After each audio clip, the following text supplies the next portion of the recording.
সনাতনী দর্শক মন্ডলী ও আমার পূজনীয় মা ভাই বোনেরা, আমরা ধৈর্য সহকারে নিজের জায়গায় বসে যান। শুরু করতে চলেছি এর মনে উড়ান আদিবাসী জঙ্গল মঞ্চের রাস্তার সঞ্জয় রঙের 2য় নম্বর পাড়া। এই কোন নাম রেখেছেন আমাদের রাস্তার, যেমন কর্ম তেমন ফল, যেমন এই জীবন তার বিচার ও নরক যাতনা।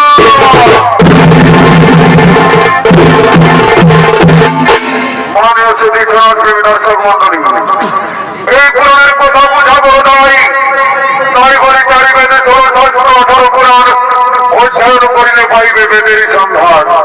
বেদ বিধি স্মৃতি শাস্ত্র একমত নন, নানা বলি নানা যুগে নানা কথাকর। এ জানে নিকট তত্ত্ব ধর্ম নিরূপম, এ ভোট কার্য করে চলেন মহাজন। মনে দর্শক মন্ডলী শান্তভাবে বসে যান, নিজে দেখুন অপরকে দেখার সুযোগ করে দিন। 84 লক্ষ জমি ভ্রমণ করে আমাদের এই স্বামীর মানব জনম। যখন আমরা মায়ের গর্ভে ছিলাম তখন আমরা বলেছিলাম, হে প্রভু আমরাকে পৃথিবীর আলো দেখতে দাও। আমরা পৃথিবী থেকে করবো হরিনাম গুরুনাম ভজন কীর্তন কর্ম ধর্ম আলোচনা। কিন্তু এই পৃথিবীতে আমরা মানব রূপে জন্ম নেওয়ার পর এই পৃথিবীর মহামায়ায় পড়ে আমরা কি কর্ম করতে চলেছি, তাই শুরু করতে চলেছি গরুর পুরাণ অবলম্বনে 88 নরক যাতনার মধ্যে 4টি নরক যাতনা আমরা আলোকিত মহান মঞ্চে তুলে ধরছি।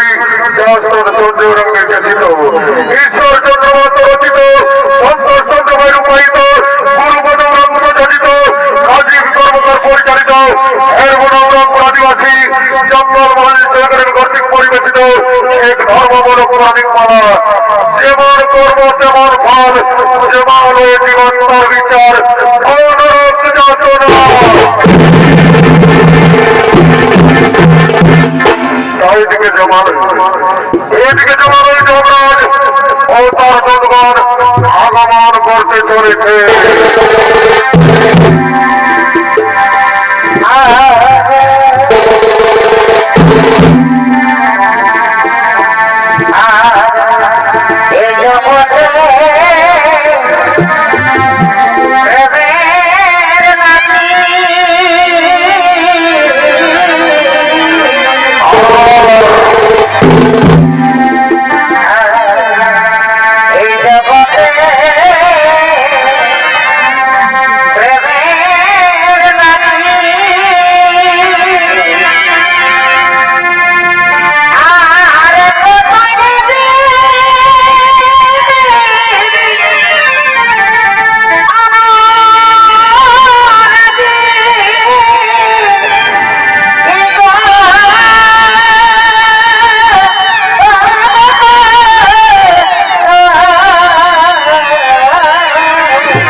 অবস্থার বিজয়ীরা এভাবে যমরাজের ভূমিকায় যিনি চরিত্র অভিনয় করে দেখালেন, তিনি হলেন এর মনোহরাম আদিবাসী জঙ্গল মঞ্চের ওস্তাদ সঞ্জয় রঙের ছোট ভাই ওস্তাদ শ্রীপদ উড়াল।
যমরাজ ও তার দূতগণের উপস্থিত হয়েছে।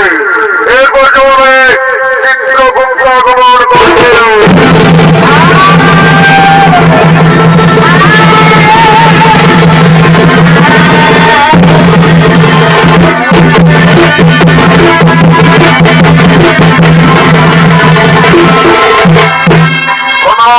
মহারাজ আসুন, আসুন চিত্রগুপ্ত, আসন গ্রহণ করুন।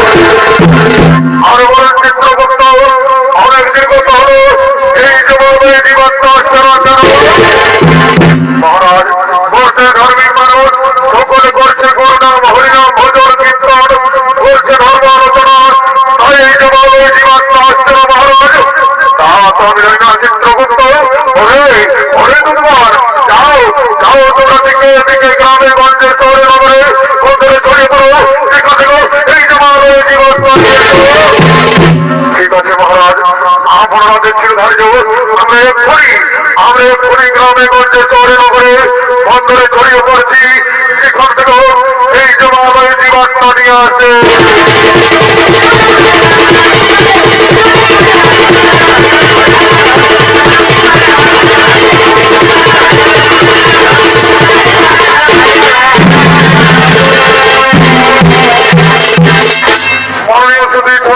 দর্শক মন্ডলী ও আমার পূজনীয় মা ভাই বোনেরা, আমরা পৃথিবীতে মানব রূপে জন্ম নেওয়ার পর এই পৃথিবীর মহামারীর পরে আমরা কি কর্ম করতে চলেছি, তার দিকে জমরাজের আদেশ মতো সমস্ত দুর্গণ গ্রামে গঞ্জে শহরে নগরে বন্দরে ছড়িয়ে পড়বে।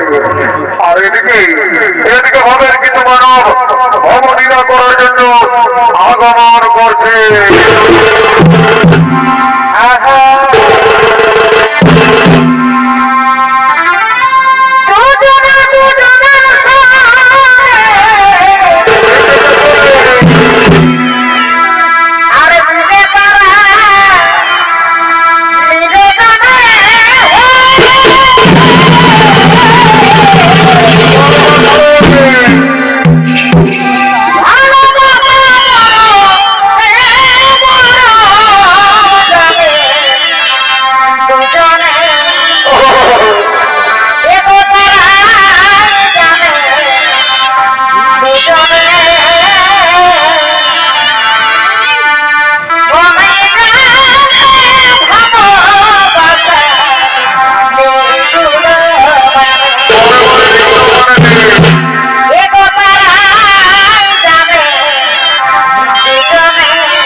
বলবো, তোমরা গৃহে না গেলে তোমাদের বউ বাবা কান্নাকাটি করবে।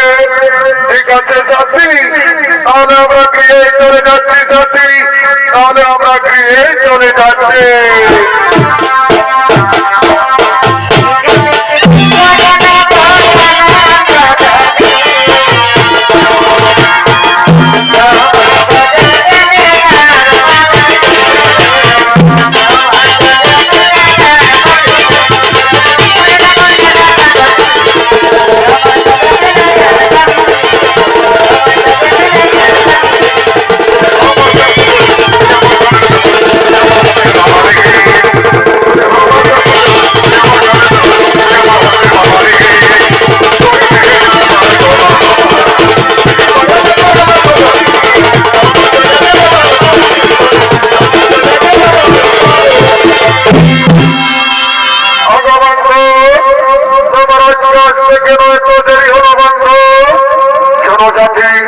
আমি নানা রকম কাজের ঝামেলায় ছিলাম, একটু দেরি হয়ে গেল।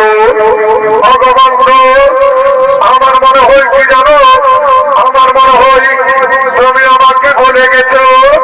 না না সাথী না, তোমাকে কি আমি ভুলতে পারি? আমার দেহে যতদিন প্রাণ থাকবে আমি তোমাকে ভুলতে পারবো না সাথী, আমি তোমাকে ভুলতে পারবো না।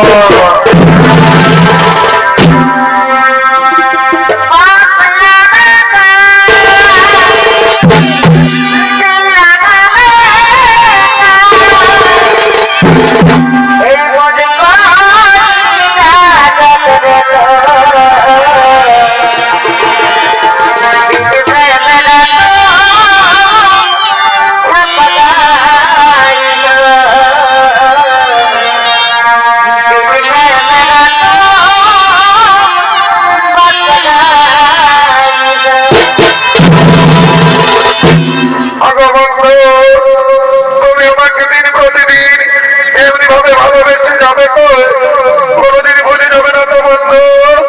না সাথী না, তোমাকে তো আমি আগে বলেছি যে আমার দেহে যতদিন প্রাণ থাকবে আমি তোমাকে এমনি ভাবেই ভালোবেসে যাবো সাথী, আমি তোমাকে এমনি ভাবেই ভালোবেসে যাবো।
হ্যাঁ তুমি ঠিকই বলেছ। চলো চলো আমরা বৃক্ষের ছায় বসে কিছুক্ষণ কথোপকথন করে। আর ওদিকে এই যুবকের বৃদ্ধ মাতা পিতা তারা প্রতিদিন সকাল সন্ধ্যা প্রণাম হরিনাম ভজন কীর্তন করবেন ধর্ম আলোচনা। তাই এই যুবক এই প্রেমিকার জন্য নিজের বৃদ্ধ মাতা পিতাকে ঘর থেকে তাড়িয়ে দিয়েছে। তারা দুজন কাঁদতে কাঁদতে এই পথে পথে আগমন করছে।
তুমি কেন না ব্রাহ্মণী ও যদি চেয়ে দেখো ওই বৃক্ষের ছায় কে দুজন বসে আছে।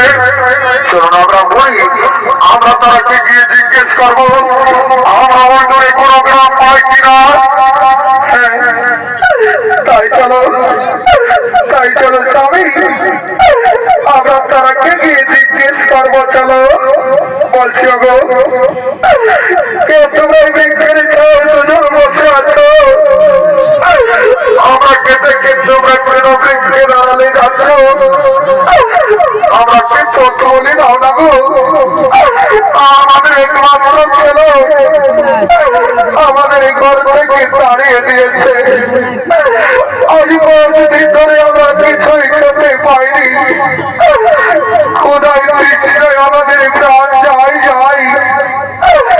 তাই বলি দাও না গো আমরা ওই দূরে কোনো গ্রাম পাই কিনা। পুত্র তুই এই বৃক্ষের ছায় কার সাথে বসে আছিস বাবা। তোমরা কে তো আমি চিনতে পারছি না। তুই একটি কথা বলছি বাবা তুই নিজের বৃদ্ধ মা বাবাকে চিনতে পারছি না বাবা। তুই নিজের মা বাবাকে চিনতে পারছি না রে।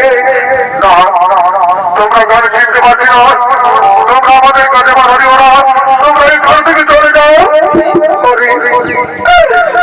বাবা, এই বৃদ্ধ বলছে আমরা তোকে ছেড়ে কোথায় চলে যাবো বাবা? আজ কতদিন পর তোকে কাছে পেয়েছি, আমরা ছাড়িয়ে দিয়েছি না রে, তুই আমাকে ছাড়িয়ে দিয়েছি।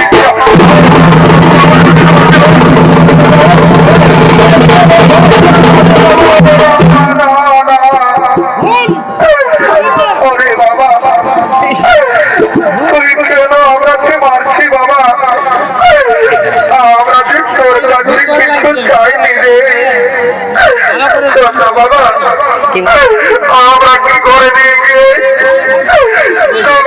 মুঠো খেতে দিবি চল। আজ আমরা 7 দিন ধরে কিছুই খাইনি বাবা, কোথায় আমাদের বক্ষ কেটে যাচ্ছে, তাই না বাবা আমরা কি কিছু খেতে দিবি চল। হ্যাঁ বাবা, তুই কেন কথা বলছি না রে, একবার মা বলে ডাক না বাবা, আমি যে তোর মুখে মা ডাক শুনতে চাইছি খোকা, তুই একবার মা বলে ডাক না বাবা, একবার মা বলে ডাক। ও বুঝেছি, তুই আমার উপর রাগ করেছিস, আমি যে তোকে কিছুই বলিনি বাবা, একবার মা বল না বাবা, তোর মাটাকে আমার প্রাণটুকু জুড়াবো বাবা, একবার মা বল। নিষ্ঠুর বিধাতা, আমি কি দোষ করেছিলাম তোমার চরণে ঠাকুর? আজ নিজের পেটের ছেলে নিজের গর্ভধারিণী মাকে চিনতে পারছে না দয়াময়, তুমি আমাকে কেন মানব জন্ম দিলে ঠাকুর? কেন দিলে কেন?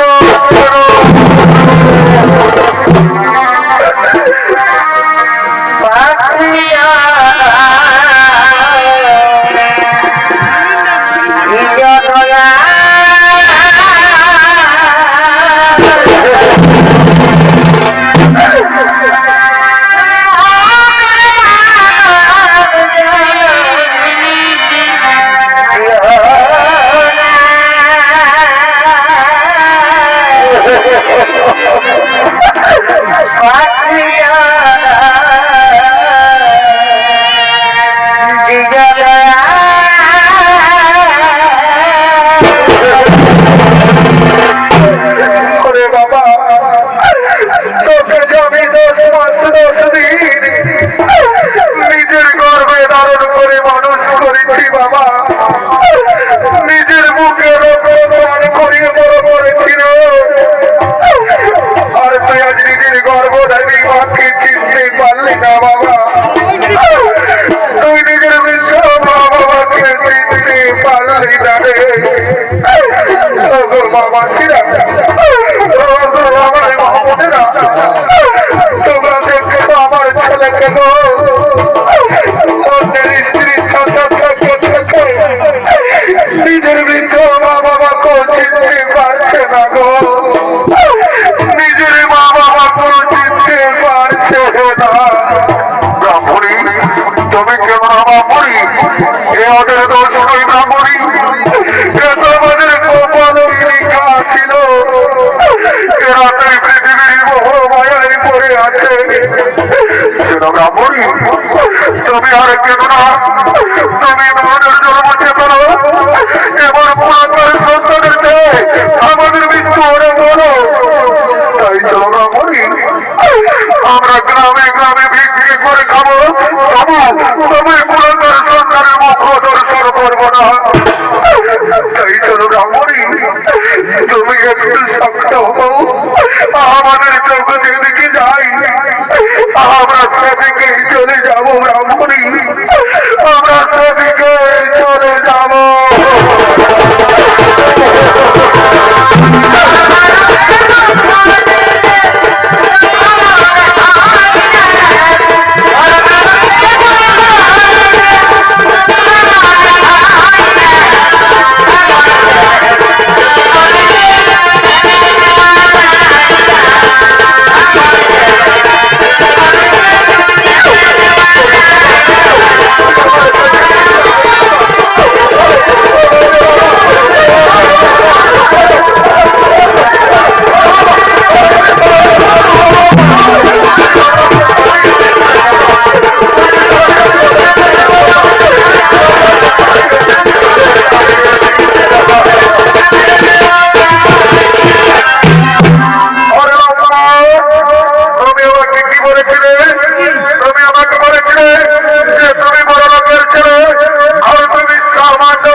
সতীনা তুমি আমাকে বিশ্বাস করো সাথী, ওরা আমার মা বাবা নয় সাথী, ওরা আমার মা বাবা নয়।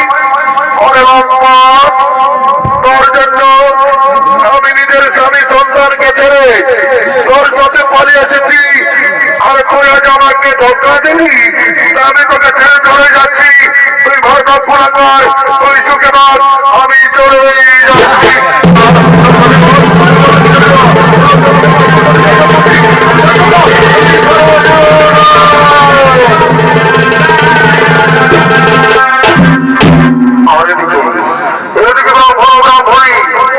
আজ 7 দিন ধরে কিছুই খেতে না পেয়ে গ্রামে গ্রামে ভিক্ষা করতে করতে আগমন করছে।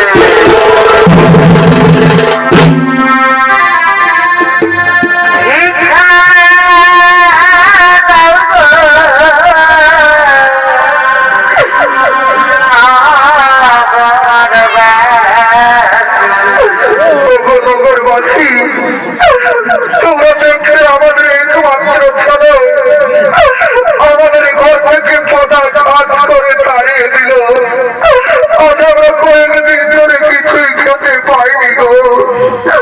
তোমাদের মনে করি একটু দয়া মায়া নেই, আমরা কিছু ভিক্ষা দাও না গো।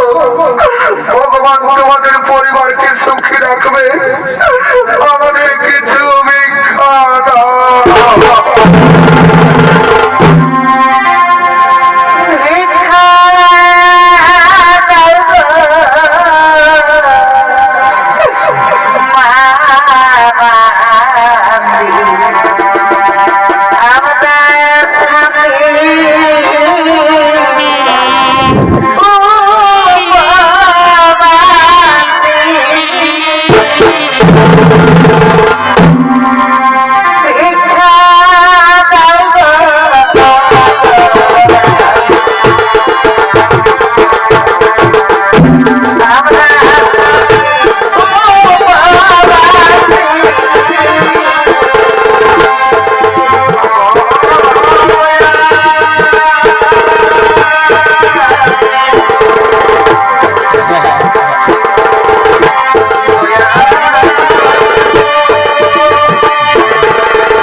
জীবন আমাদের কত ভিক্ষে দিয়েছে, আমাদের মনে কি আনন্দ।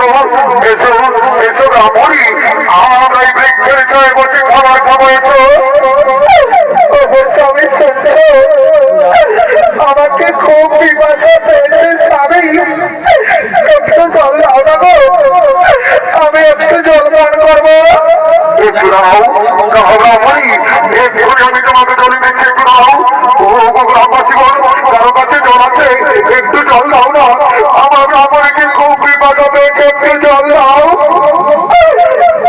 স্বামী, মনে হয় আমি আর বাঁচব না স্বামী, বিধাতা আমার ডাক দিয়েছে, এত দুঃখ কষ্ট যে আমি আর সহ্য করতে পারছি না স্বামী, আমাকে বিদায় দাও না গো, আমি এই সংসার ছেড়ে চলেই যাব, আমি বিদায় স্বামী, আমি বিদায় গো, আমি বিদায়।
আত্মহত্যা করলেন। আর এদিকে ভবের হাট লেগেছে, তাই ভবের হাটের সমস্ত হতরা পুষ্করী হাটের দিকে আগমন করছে।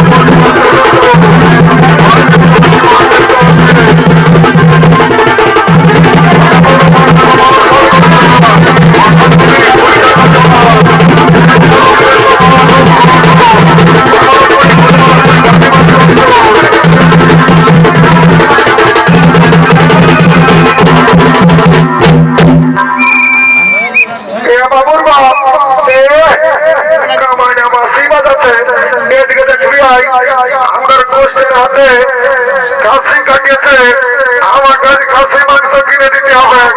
বাবা বাবা দেখছে বউটা কি বলছে সরি বলছে আমার কোষ্ঠের হাতে খাসি কাটিয়েছে আমাকে খাসি মাংস কিনে দিতে হবে।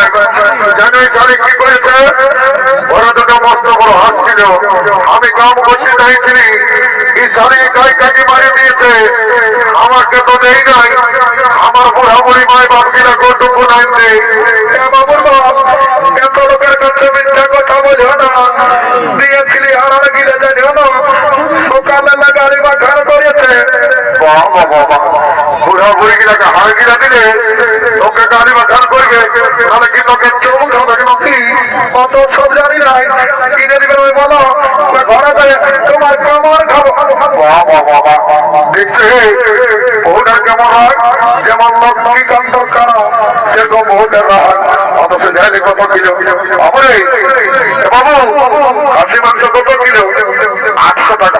বাবা বাবা আমি কি জীবনে খবর নাই কেন সেখানে পরশুদিন আমাদের বড় শ্রেণী কাটিয়েছিল 600 টাকা করে দিল আপনার পুরস্কারের দামটা বাড়িয়ে গেল বাবু ওটা আমও দেখেছি আমার ছেলেও নিয়ে গেছিল বুঝলি না ওটা বড় কেনে দোগলা বিদেশি খাসি এটা আমার ঘরে দেশি খাসি বলে ওই জন্য 800 টাকা কিলো বাবুর বাপ কিনে তাতে আমার মনটা দামে লক্ষ লোক আছে আমরাও 50 টাকা মদত হলে আমার একটু হবে চালানো থাক বাবু 750 টাকা দিব 1 কিলো দিয়ে সেজনে দাঁড়িয়ে মারিস না আর যদি ওটার দিকে ভালো ওজন করেছিল এমন তোলা দেবো শস্য ফুল ধরে পাবি তো নিয়ে দেখতেছি লিমিট ঘর থেকে চলে যাবে আমার খরচার অভাব নাই এখন আমি না নিবো বলছি তুই কেমন দাঁড়িয়ে মারিস আমার বুঝাই দিব দেখে ওজন রাখো বাবু তোর ফুলমালা কত পিস রে এবং 20 টাকা পিস বাবু 5 টাকায় না দিবি নাই হবে ইটুরা মুহূর্ত আমার রাগ নাই নিব কত পিস আছে হাটে ভালো লাগেছে মায়ালো কত বড় বড় গগরিল ঝিনে প্লোয়ারকে হালো বাবু তোর গেরা কত কিলো রে 50 টাকা কিলো বাবু আগে সপ্তাহে কঠিনে গেরা লাগিয়েছিল পোচা বাজাইছিল এবার যদি পোচা বাজাই না তোর ঘরে থেকে গেরা ঘুরে আন দিব আমার মনে ছিল বাবা দেখছিল সবাই আসছে ঘর থেকে চলে যাও বাবুর আকাশ 30 টাকা দিব কিলো দিয়ে দেখে না কথা ঠিক আছে বাবুর মারি ভাইয়া ভাটিয়ার বাড়ির সঙ্গে তাই গল্প করছে এদিকে দুটোর মস্কে বিছানায় এদিকে এইটা বটে হাতে জল দিকে ঢুকছি কমিটি মারি বড় দুটো নয় এইটা বটে এদিকে ভালো দেখ এইটা বটে যদি দুটা 2 লক্ষে মাছ ফুল কিনে দিও না গো তো তোমাকে ঘরে যায় দুটো গরম গরম চুমা দিয়ে দিব এত লোকের মাঝে আমার প্লাস্টিকটা পঞ্চার করে দিলিস সকাল সন্ধ্যা যখন মনে গিয়েছিল তখন প্লাস্টিকটা ঘরে দিন খেটে রেখেছিল নাকি কিনে দিবেন সেইটা বলো অত দিব দমেরা শুনে আমার বন্ধু দেখেছে বুঝলি ওটিকে ভাই 50 টাকা খাইলি তুই আরামসে না ফুলটা বা ছুঁই দেখা দাদা সেটা খাই রে বাবু তোকে বলছি রে তুই কমিটির ঘোড়াটা হিলে আন দিলি যে রে বলছি তোকে নেশা হয়েছে নাকি মাথাটা তল দিকে দিচ্ছি রে হিটে গিটি করছি রে हे प्रभु हे हरि राम कृष्ण जगन्नाथ प्रेमानंद ही ये क्या हुआ मेरा लुंगी भी ढीला हो गया इसका नशा हो गया माथा तल दिखे दे दिया তুই আমাকে কি বলছিস বাবু কোনো বলি না বলছি ভালো আছি না I am fine very thank you বড় মাতাল ইংরাজি রে সালা বলছে I am fine very thank you বলছি পয়সা দিতে না এর পোস্টারকে তুই পয়সা করে জানিস আমি কে বটি রে I am VIP of India मारे ভিআইপি অফ ইন্ডিয়া রে জানো এই সবাই কি করে লোকের রাস্তা থেকে মেরে কোড়াই যায় লক্ষ্য দিন রুবা মাগিয়ে খায় আর সারা বলে ভিআইপি অফ ইন্ডিয়া ঠেলা চাবিনি শোন বিয়ার বার বন্ধ ছিল বুঝলি আর 12টা বিয়ার ঢুকাচ্ছি তুই কোনটা চোর খাবি রাখি তুই বলছি চোর আছে না বাবুরা আছে আছে তো কত গেল বাবুরা না আমি 10 টাকা গেলাম ওটা তো জানি বলছি আমরা যে বড় শ্রেণী মেলা ওঠে টাকাটা ফিরে দিবি না দিব তো পয়সাটা আগে লাগবে এখন তো একটা কথা বলছি বাবা তুই আমাকে দেখে বলছি আমাদের এই ফাটা রাস্তা দেখে বলছি তোর এমন কেমন লাগছে যেমন তোকে থেরাপি টাইপি দিয়ে দিয়েছে সেখানে তুই তোর ফুটানি তুই তোর কাপড়ের ফুটে যায় না তো বুঝলি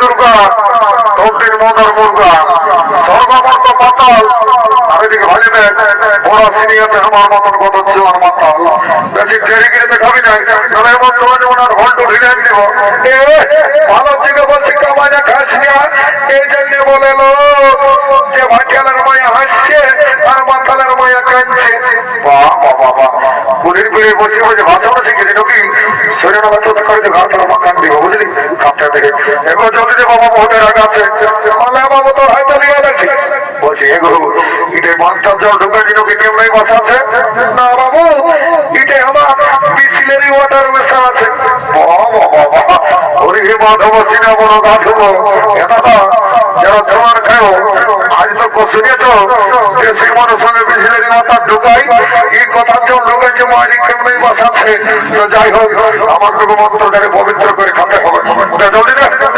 ঠিক আছে আমার খরম করবো যেমন রঘুরাম সীতাপতি সুন্দরমান কাকচ্ছুক নম রাজেন্দ্র সত্য সমাচরণ আমি বিধান কৃতবা পর্যন্ত ভারতী সমগ্র রঘুপ্রভা এর সর্বে ক্রিয়া চর্ম গাধুকা মাথাদুকা জমি বাড়ি টাকা পয়সা করোনা মরোনা সব দূরে যাবি বাবা জন সালামতকে করে ঠিক তার ঢুকে যা ঘর গোষ্ঠীর ঋণ অমাতারি অনেকদিন পরে দেখা পারি না মাগো চিন্তা ভাবনা করেছি না মা সর খোঁজা মনে আমাদের পেটে আয় কারি সবাইকে ঝাঁঝালো মারলে এটাই ঢোকে ফিরে গেলি এদিকে ভাবে হাত বন্ধ হলো তাই সমস্ত হাটুয়ারা ঘরের দিকে গমন করেছে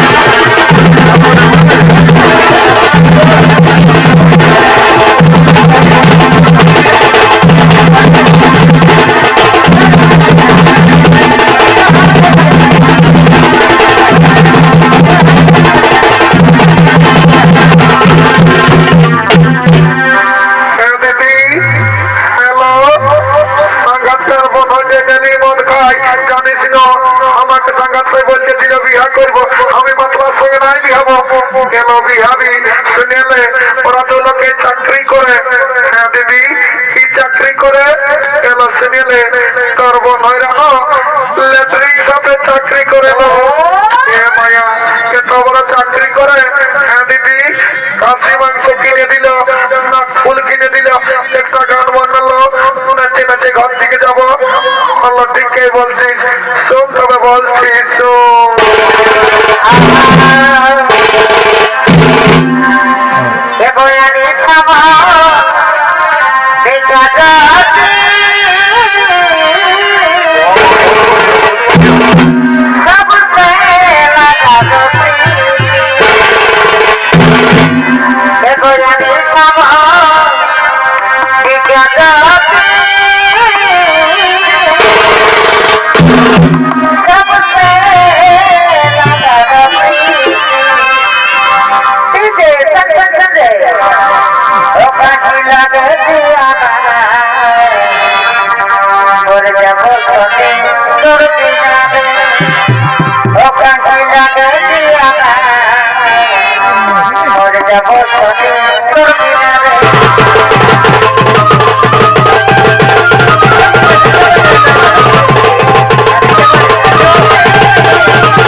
বিয়ার বোতলটাও নেই বলালে দাঁড়া সারা ঘর যাই বসের ঘটনা যাবো বন্ধে ঘরটা ঘটে এসেছি বাবা মা বইলানো কিন্তু রাখা গেল বাবা বিয়ার সঙ্গে চুয়ান ঢুকে পৌঁছতে হয়ে গেছে বাবা একটু গন্ধে ছায়া ধরে ছয় পাচ্ছি এ বাবা জমা দিল কি নেই এ বাবা জমাটা নয় মরি বাবা মরার পরে যা পারবি করবি সাঙ্গাত টাকাকে বিয়া করতে দিয়ে এলো বাবা যাই সারা ডরে লাগছে রাম রাম রাম রাম রাম রাম রাম রাম রাম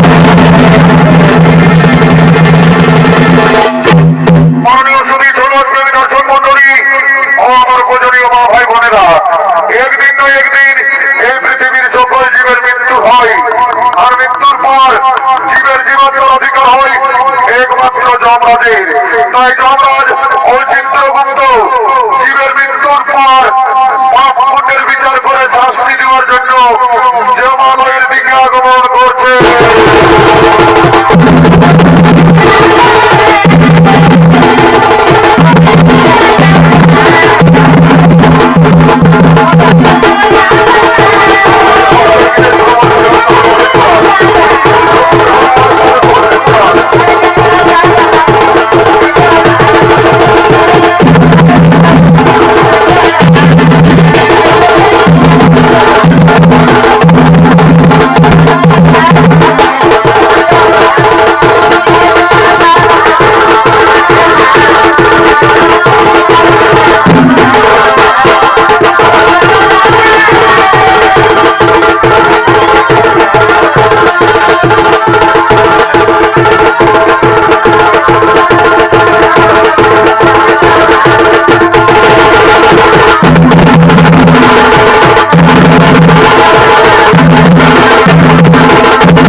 মহারাজ ভাই হবে অরে অরে দুর্গণ তোমরা কে জমা হয়ে জীবনটা নিয়েছো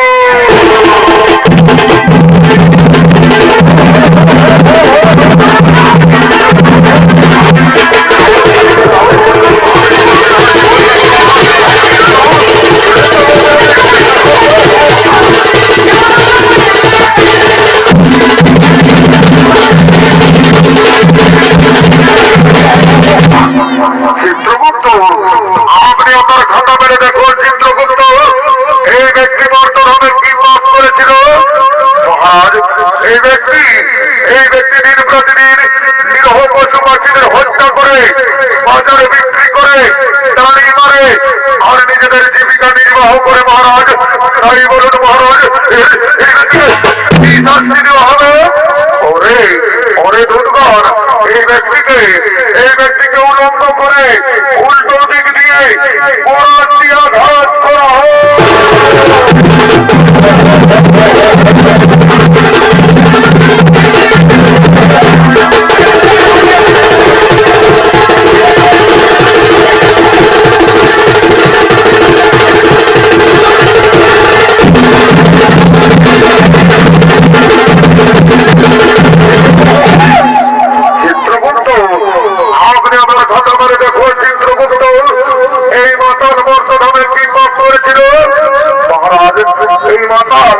এই মাতাল প্রতিদিন মঞ্চ পান করে বাড়িতে যেত মহারাজ নিজের মা বাবা নিজের স্ত্রী সন্তান নিজের পরিবারের কাউকে দেখত না তাই বলুন মহারাজ এই মাতাল হবে ওরে ওরে দুর্গণ এই মাতালকে সত্যর জন্য ধরে ঘাত করা হয়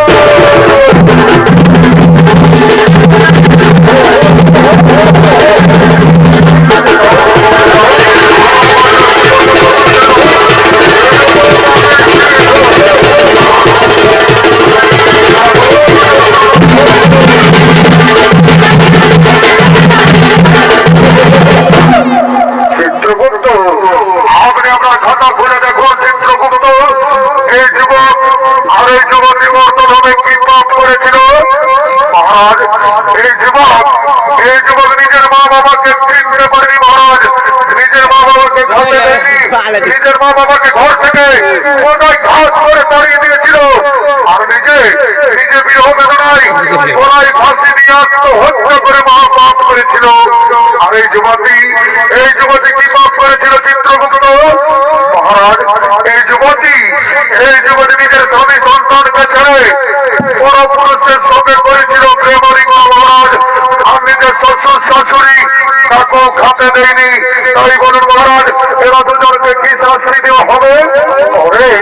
অরে দুর্গণ, এই যুবককে জ্বলন্ত আগুনে আর এই যুবতীকে গরম তেলে নিক্ষেপ করা হোক।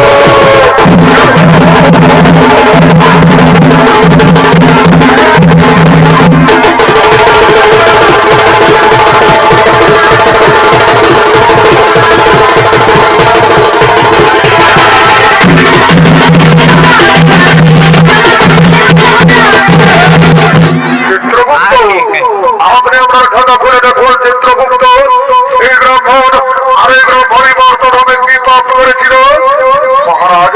এই ব্রাহ্মণী মর্তধামে কোন পাপ করেনি মহারাজ। এরা দুজন মর্তধামে করেছিল গুরু নাম হরিনাম ভজন কীর্তন করেছিল, ধর্ম আলোচনা। তাই বলুন মহারাজ, এই ব্রাহ্মণীকে কি করা হবে? অরে দুর্গণ, এই ব্রাহ্মণীকে পুষ্পগ্রতে দিয়ে স্বর্গে পাঠানো হোক। আর পুনরায় মর্তধামে মানব রূপে জন্ম দেওয়া হোক।